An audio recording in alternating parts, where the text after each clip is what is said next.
Hello tout le monde, j'espère que vous allez bien. Je vous retrouve aujourd'hui dans une nouvelle vidéo qui va me permettre de faire le tour avec vous de toutes mes nouvelles acquisitions de ce mois de mai. Mais comme l'indique le titre et avant d'entrer dans le vif du sujet, je voulais vous faire ce que j'appelle une petite annonce, petite mise au point, voilà, je ne sais pas encore comment nommer ça, mais j'avais envie en tout cas de partager avec vous rapidement mon ressenti sur, euh, voilà, sur ma chaîne YouTube. Je commence à, pour être tout à fait transparente avec vous, me lasser de faire des vidéos sur YouTube. J'ai toujours dit depuis le début que je me suis mise à faire ça, que je le faisais vraiment par passion, par envie, et lorsque le plaisir n'y serait plus, eh bien je ne me forcerai pas et je tirerai ma révérence, voilà. Alors je suis pas en train de vous dire que je vais arrêter les vidéos demain, mais bah, je les arrêterai peut-être après-demain, voilà, si vous voyez ce que je veux dire. Ça va bientôt faire 10 ans que je fais ça, et en effet, à force de faire toujours la même chose, bah, y a une espèce de petite lassitude qui s'est installée. Avant, j'installais tout le matériel avec plaisir et je me disais allez c'est parti. Et maintenant, chaque semaine, eh ben, je le fais en fait avec moins d'entrain, je le fais davantage par automatisme qu'autre chose. Et puis je ronchonne toujours un petit peu quand il s'agit de faire le montage parce que c'est toujours quelque chose qui est très très long et je préfère blablater comme ça de manière tout à fait spontanée devant la caméra plutôt que de passer plusieurs heures devant l'ordinateur, enfin oui derrière l'ordinateur à couper les plans, tout ajuster, mettre la musique, etc. Voilà. Donc j'ai pris la décision que cet été je ne tournerai pas de vidéos comme ça face caméra, donc ni en juillet ni en août, mais je vais tourner à la place des vlogs. Alors c'est paradoxal parce que j'ai des retours hyper élogieux, hyper bienveillants en commentaire de mes vlogs qui me disent oh, ce que tu fais c'est super, tu nous inspires énormément dans ton quotidien de maman, dans ton côté organisation, dans ton côté idées créatives à faire avec les enfants, etc. Continue, donc ça m'encourage énormément. Mais en même temps ce sont quand même les vidéos de ma chaîne qui sont les moins vues. Mais c'est un contenu que j'aime continuer de produire pour le moment parce que j'ai pas besoin d'installer et de sortir tout mon bazar. Alors oui, le montage c'est encore plus long que les vidéos comme celle que je vous tourne aujourd'hui. Mais il y a un côté spontané qui est quand même hyper sympa. Je peux vous prendre un peu n'importe quand. Que ce type de vidéo, bah voilà, faut vraiment que j'attende que soit les enfants soient pas dans la maison, ou soit comme actuellement, puisqu'on fait un grand pont là au mois de mai, ils soient couchés à la sieste. Les vlogs, c'est plus une petite prise de 2-3 minutes par-ci, une petite prise de 2-3 minutes par-là, donc c'est un peu plus facile pour moi de m'organiser, et en été, eh bien, je vais avoir les enfants tout le temps avec moi. Donc ce sera moins simple aussi de vous tourner des vidéos de cet acabit. Alors du coup, vous allez retrouver dans mes vlogs à la fois la partie book haul et à la fois la partie avis lecture. Mes vlogs sont assez longs, ils durent en moyenne 1 heure, donc 1 heure de vlog sur un mois. Et là, ce que je vais faire, bah, c'est que du coup, je vais vous en tourner 2 par mois, des vlogs. Alors, vous allez avoir moins de vidéos que d'habitude. Vous n'aurez donc plus les book hauls, les updates lecture, etc. Mais vous n'allez pas avoir un vlog, vous en aurez 2. Donc je ne sais pas si ça vous plaira ou pas, mais le fait est que l'été c'est toujours la période de l'année où, bah, un peu comme pour tout le monde, mes vidéos sont moins regardées par les gens. Ce qui est tout à fait normal, il fait beau, il fait chaud, on a envie de sortir, on a envie de partir en vacances et pas de s'abrutir derrière un écran. Et c'est normal, je fais pareil, c'est tout à fait logique. Mais le fait est que ces stats, et ben voilà, ça me fait prendre conscience que mes vidéos sont moins regardées qu'auparavant. Alors au niveau du nombre d'abonnés, je stagne depuis des années. Et bon bah voilà, c'est ok comme ça.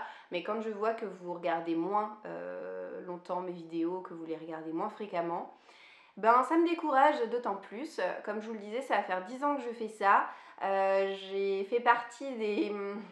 Alors c'est pas moi qui ai inventé le concept de booktube ou quoi que ce soit, mais j'ai fait partie vraiment du premier groupe à faire ce genre de vidéos, et aujourd'hui on est tellement nombreuses à faire la même chose. À l'époque on était un petit noyau, une petite communauté, on se connaissait toutes les unes les autres, et c'était super chouette. Et maintenant c'est encore plus chouette parce que ça attire encore beaucoup plus de personnes, un public beaucoup plus large. Ça fait chaud au cœur de voir qu'il y a de plus en plus de personnes qui lisent et qui aiment parler de leur lecture en fait.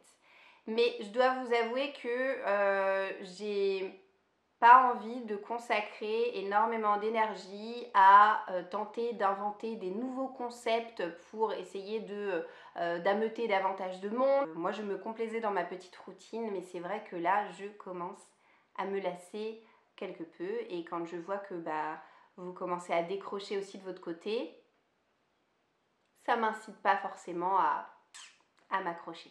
Voilà, c'était ma petite introduction. Évidemment, sentez-vous libre de réagir comme vous le souhaitez en commentaire. J'enchaîne tout de suite avec le book haul parce que sinon cette vidéo va être beaucoup trop longue. Côté enfant, deux choses. Louise a eu pour son anniversaire le Cherche et Trouve de mes 3 ans, sorti chez Grund. J'ai craqué sur cet ouvrage lors d'une vente privée sur Choose App parce que j'avais un bon de 10 € à dépenser chez eux et il y avait une vente privée Grund, donc j'en ai profité. On a des petits décors super mignons, très différents les uns des autres. On a au marché, dans la forêt, ce genre de décor là sur des doubles pages avec des petites choses à chercher. Et gros succès auprès de ma fille, c'est très très bien. Quant à ce livre, eh ben, écoutez, je ne sais pas qu'en penser parce que je n'ai pas encore eu l'occasion de le feuilleter. C'est un ouvrage gratuit que j'ai reçu. Si vous faites partie du club Verbaudet, vous aussi, vous avez certainement dû le voir passer. En fait, à chaque anniversaire d'enfant, quand vous êtes client Verbaudet, client du club, vous pouvez avoir un livre gratuit pour l'anniversaire de vos kids. Et moi, j'ai choisi Mène ton enquête. Donc, c'est une série d'ouvrages qui est écrit et dessiné par Charlotte Grossetête et Thomas Danton. Et celui-ci, c'est à l'abordage dans l'univers des pirates. Je crois qu'il y avait celui des dinosaures aussi qui était accessible. Et en fait, au début du livre, on a une loupe, une petite réglette, et ça permet d'avoir de quoi mener l'enquête puisqu'on a des espèces de codes secrets à déchiffrer, d'objets à trouver sur les illustrations. Ça a l'air sympa comme tout, mais c'est à partir de 8 ans, donc clairement je le garde sous le coude parce que voilà, c'était gratuit et c'est chouette, mais je ne le proposerai pas tout de suite à Marius. Pas d'achat manga au mois de mai. En revanche, je me suis acheté 2 bandes dessinées d'occasion. Je me suis pris le Grimoire d'Elphie qui était dans ma wishlist depuis je ne sais combien de temps, peut-être même 1 an ou 2. Donc c'est sorti chez Dracou, on l'a beaucoup vu tourner cette bande dessinée, il y a déjà 3 ou 4 tomes je crois qui sont sortis. Et les illustrations me plaisent beaucoup, c'est très coloré, vous allez voir, je vous montre une double page. C'est dans des couleurs un petit peu chaudes comme ça, j'aime beaucoup. C'est l'histoire d'une jeune fille qui s'appelle Elphie et qui va débuter un curieux voyage dans un bus londonien ambulant que sa grande sœur a transformé en librairie, donc une librairie ambulante qui va de ville en ville. Et son périple va s'entamer en Bretagne. Et donc Elphie va trouver un grimoire qui va lui donner des pouvoirs de sorcière. Ça a l'air vraiment très chouette, j'ai pas encore vraiment mis le nez à l'intérieur, mais j'espère que cette histoire saura me ravir. J'aime beaucoup le travail que fait Audrey Alouette dans sa série de bande dessinée Princesse Sarah, c'est ce qui m'a donné envie d'acquérir sa nouvelle série qui s'appelle Le Jardin des Fées. Le premier tome Bergère des Fées est sorti il y a quelques temps maintenant, puisqu'on a ce mois-ci d'ailleurs je crois au mois de mai le 2e volume qui est sorti. Donc là aussi je ne l'ai pas encore lu, mais je retrouve les illustrations que j'aime tant dans Princesse Sarah et puis un univers de fées qui s'annonce assez différent. Peut-être que je vais beaucoup aimer cette nouvelle série, je ne demande qu'à la tester. Ensuite, je passe au roman. Je me suis acheté une suite de séries. Je viens juste de remarquer que le livre est abîmé et celui-ci, je l'ai acheté neuf. Merci Amazon. Donc, je me suis pris le tome, c'est le 3, je crois.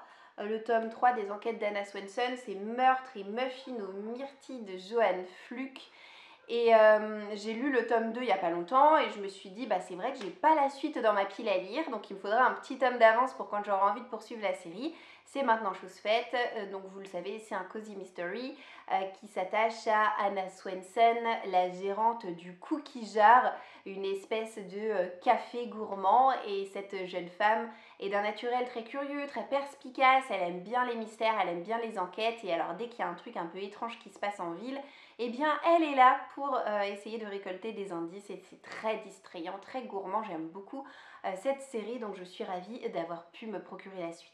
L'année dernière, j'ai eu un beau coup de cœur pour Alabama 1963 de Christian Niemek et de Ludovic Manchette. Du coup, j'ai décidé d'acheter leur dernier roman qui est Americas. Et il est sorti en poche là assez récemment. Par contre, je ne savais pas qu'il était si fin. Je suis déjà frustrée d'avance. J'avais eu un tel coup de cœur pour Alabama 1963. J'espère que je vais récidiver et que cette lecture saura m'embarquer autant que la précédente, même si on a l'air d'être dans un tout autre registre, un tout autre type d'histoire. Ici, on est à Philadelphie en 1973. Et notre héroïne qui s'appelle Amy n'a pas de nouvelles de sa sœur aînée qui est partie travailler depuis un an au manoir Playboy.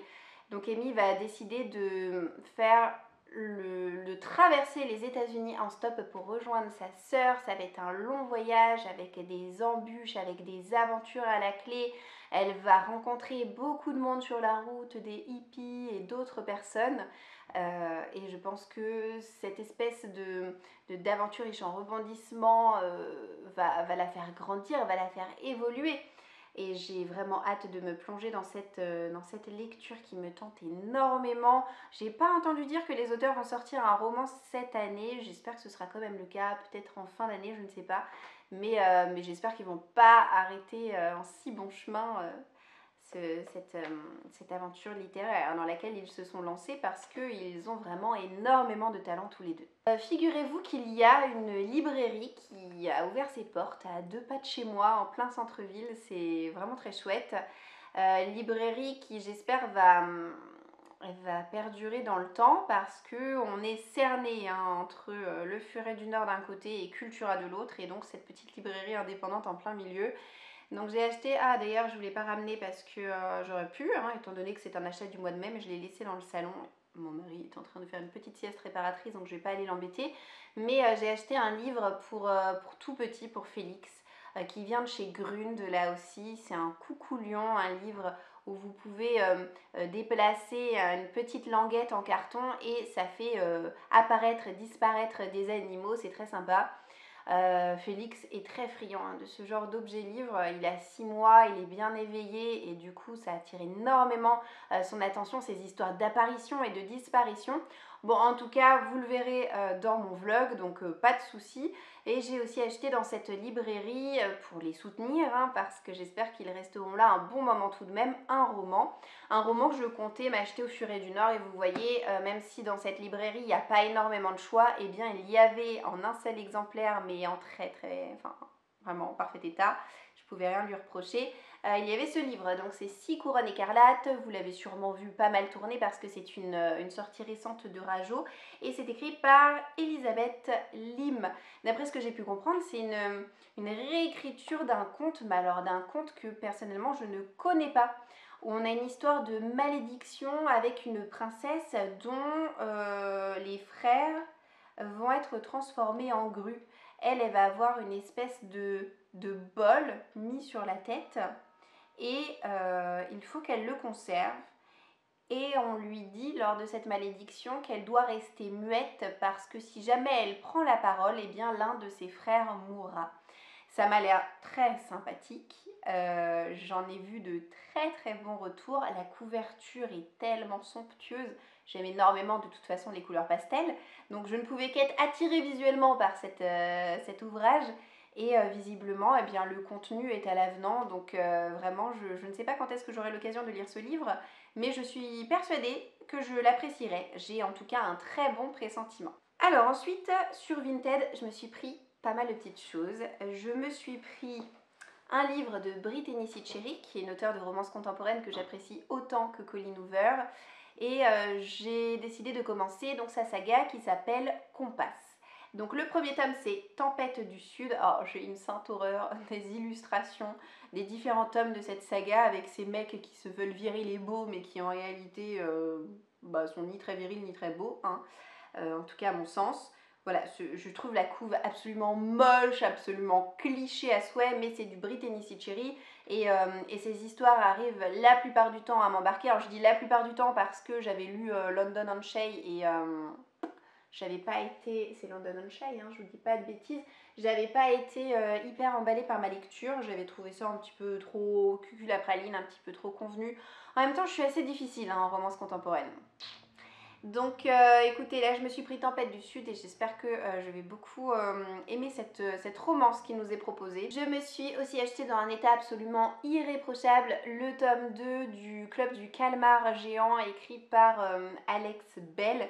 C'est L'île des pirates. Écoutez, je n'ai pas encore lu le premier tome qui m'attend dans ma pile à lire mais qui va pas m'attendre longtemps puisque je compte lire le premier tome cet été. Et autrement, j'ai lu le premier cycle en fait de la saga, donc les 3 premiers tomes du Club de l'ours polaire sur toutes ces dernières années.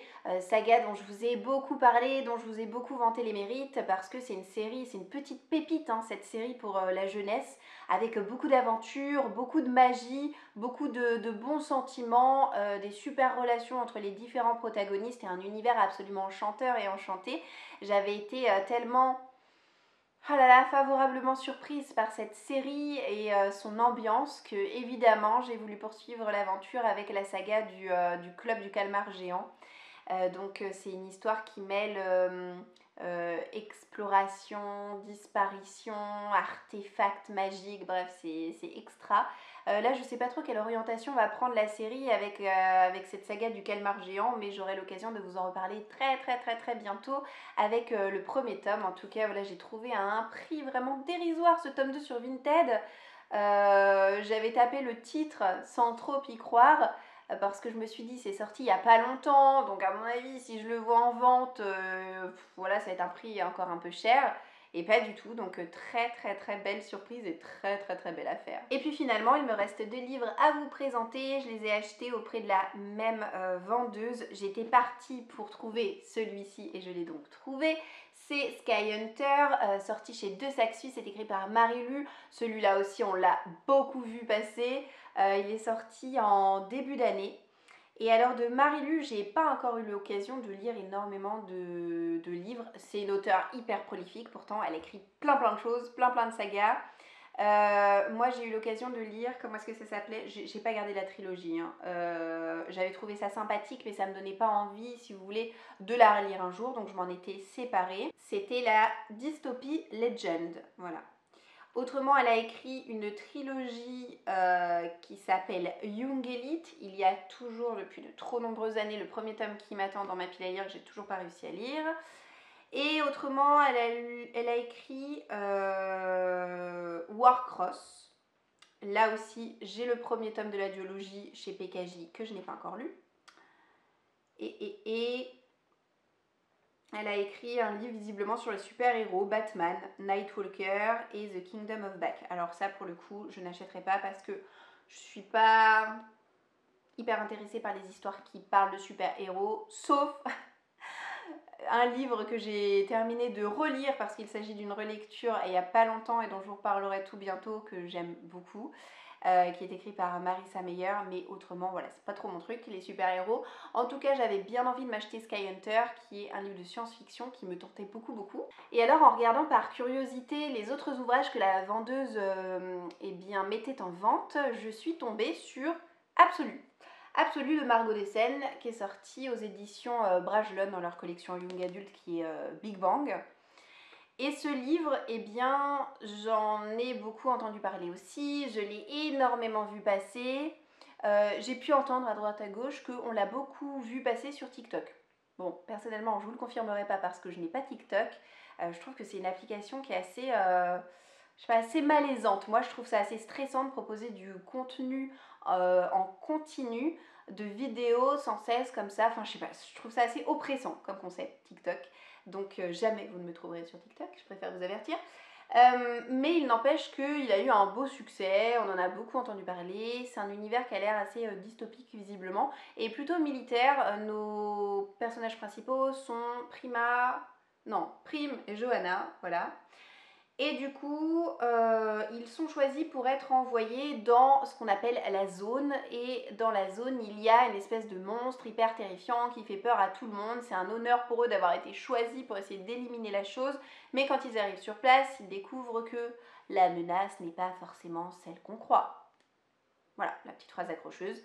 Les notes sont hyper élevées sur Livre Addict, sur Amazon. Donc tout ça me fait eh bien, fortement envie, même si au préalable ce livre n'était pas du tout dans ma wishlist. eh bien je suis ravie d'être tombée dessus comme ça un petit peu par hasard finalement. C'est on va dire l'occasion qu'a fait le larron. Et j'espère ne pas ressortir déçue de cette lecture. Mais bon, écoutez, je ne pense pas, vu ce que j'ai pu voir passer à droite à gauche, ça a l'air quand même bien sympathique et très probablement prometteur. Voilà. Et bien c'est avec ce livre que va s'achever cette vidéo. J'espère qu'elle vous aura plu, j'espère qu'elle saura vous faire réagir. Et je vous souhaite d'ores et déjà de passer une très belle journée ensoleillée. Et je vous dis à bientôt dans une prochaine vidéo. Ciao, ciao!